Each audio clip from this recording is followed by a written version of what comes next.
Hello readers and welcome back to. Today we're diving into one of the most powerful, provocative and visionary books ever written, by Ayn Rand. This isn't just a novel, it's a manifesto for creativity, individuality and the power of standing alone against the crowd. If you've ever felt out of place in a world that demands conformity, then this book is going to speak directly to your soul. Get ready. This is a story that will challenge your beliefs, ignite your passions and make you question everything you thought you knew about ambition and integrity. So what's The Fountainhead about? On the surface, it's the story of Howard Roark, a young architect with a vision that defies convention. Roark is not just any architect. He is a man driven by an unyielding passion for his craft, a passion that refuses to be diluted by societal norms or expectations. Roark's designs are bold, innovative, and unapologetically original, but society isn't ready for him. His work is a stark contrast to the prevailing architectural trends, which favor tradition and conformity over creativity and innovation. He's expelled from architecture school for refusing to conform to traditional styles, and throughout the novel, we see him fight against a world that values imitation over innovation. Roark's journey is a testament to the struggles faced by those who dare to think differently, who challenge the status quo and push the boundaries of what is possible. But The Fountainhead is about so much more than architecture. It's about the battle between individualism and collectivism, creativity and mediocrity, the creator and the second-hander. It delves deep into the philosophical underpinnings of what it means to be true to oneself in a world that often demands conformity. The novel takes us through Roark's trials and triumphs, his battles with clients, colleagues and critics who try to crush his spirit. Each encounter is a reflection of the broader societal struggle between innovation and tradition, between the visionary and the conformist. And then there's his unconventional love story with the enigmatic Dominique Francon, a woman who simultaneously loves him and tries to destroy him. Their relationship is a complex dance of passion and conflict, mirroring the larger themes of the novel.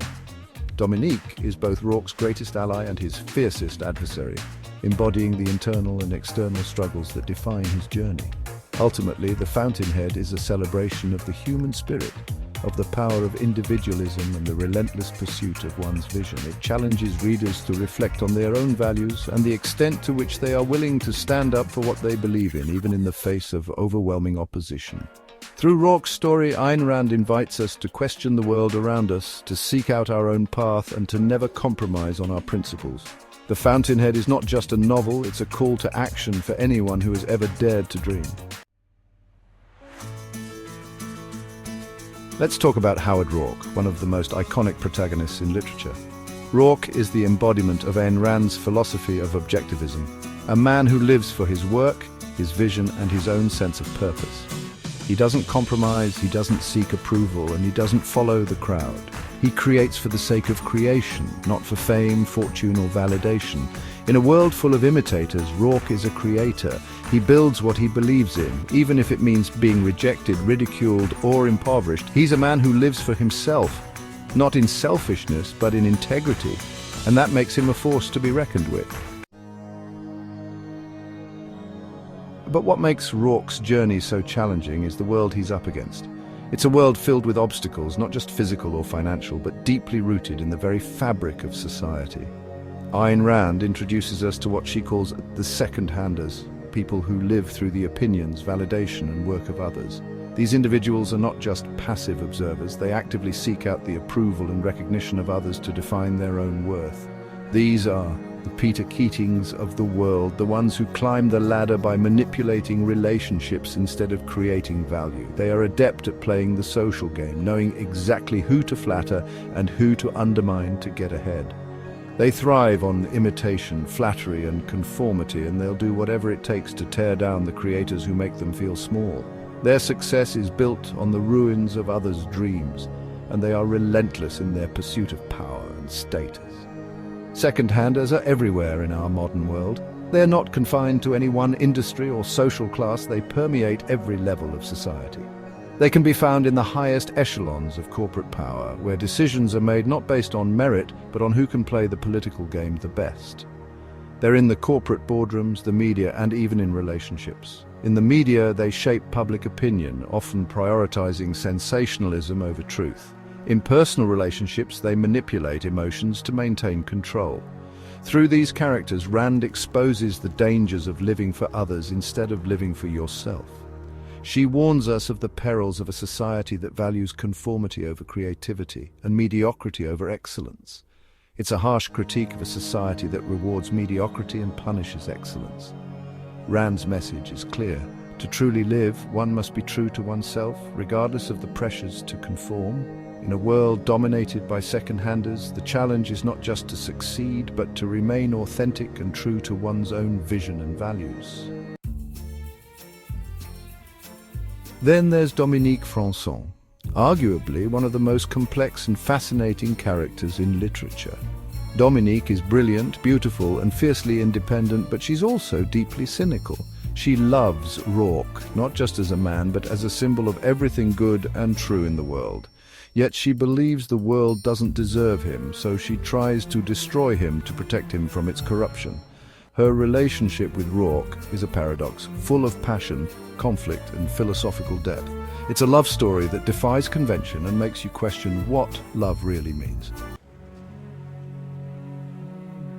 At its heart is a book about the power of the individual. It delves deep into the essence of what it means to stand alone, to be a singular force in a world that often demands conformity. Ayn Rand argues that the greatest achievements in history, from art to science to architecture, come from those who dare to think differently. These are the visionaries, the pioneers who push boundaries and challenge the status quo. But it's not just about success, it's about integrity. The protagonist, Howard Roark, embodies this principle. He is an architect who refuses to compromise his artistic vision, no matter the cost.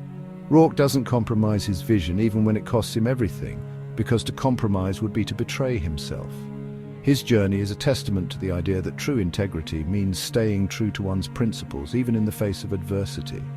The novel also explores the dangers of collectivism, the idea that the needs of the group outweigh the rights of the individual. Rand warns against the loss of personal identity and the stifling of creativity that can result from such a mindset. Rand makes a bold case for why creativity, progress, and happiness can only come from those who think for themselves, free from the constraints of public opinion or societal norms. She champions the idea that true innovation and fulfillment are born from individualism and the courage to stand apart. Through Roark's story, Rand illustrates that the path to greatness is often lonely and fraught with challenges, but it is also immensely rewarding. The novel is a celebration of the human spirit and its boundless potential when unshackled from the chains of conformity. So why should you read? Because it's more than a story. It's a blueprint for living authentically. It challenges you to ask, am I living for myself or for others? Am I creating something new? Or am I just imitating what's already been done? And most importantly, am I willing to stand alone for what I believe in? Whether you're an artist, an entrepreneur, or just someone who wants to live with purpose, this book will inspire you to think bigger, dream bolder, and never settle for less than your best. Isn't just a book, it's a revolution. It's a call to rise above mediocrity, to reject conformity, and to embrace the extraordinary. So if you haven't read it yet, grab a copy and prepare to be transformed. And if you have read it, tell me, what's your favorite moment or quote from the book? I'd love to hear your thoughts. Thank you for joining me on. Don't forget to like, share, and subscribe for more deep dives into books that challenge and inspire us. Until next time, keep dreaming, keep creating, and most importantly, keep reading.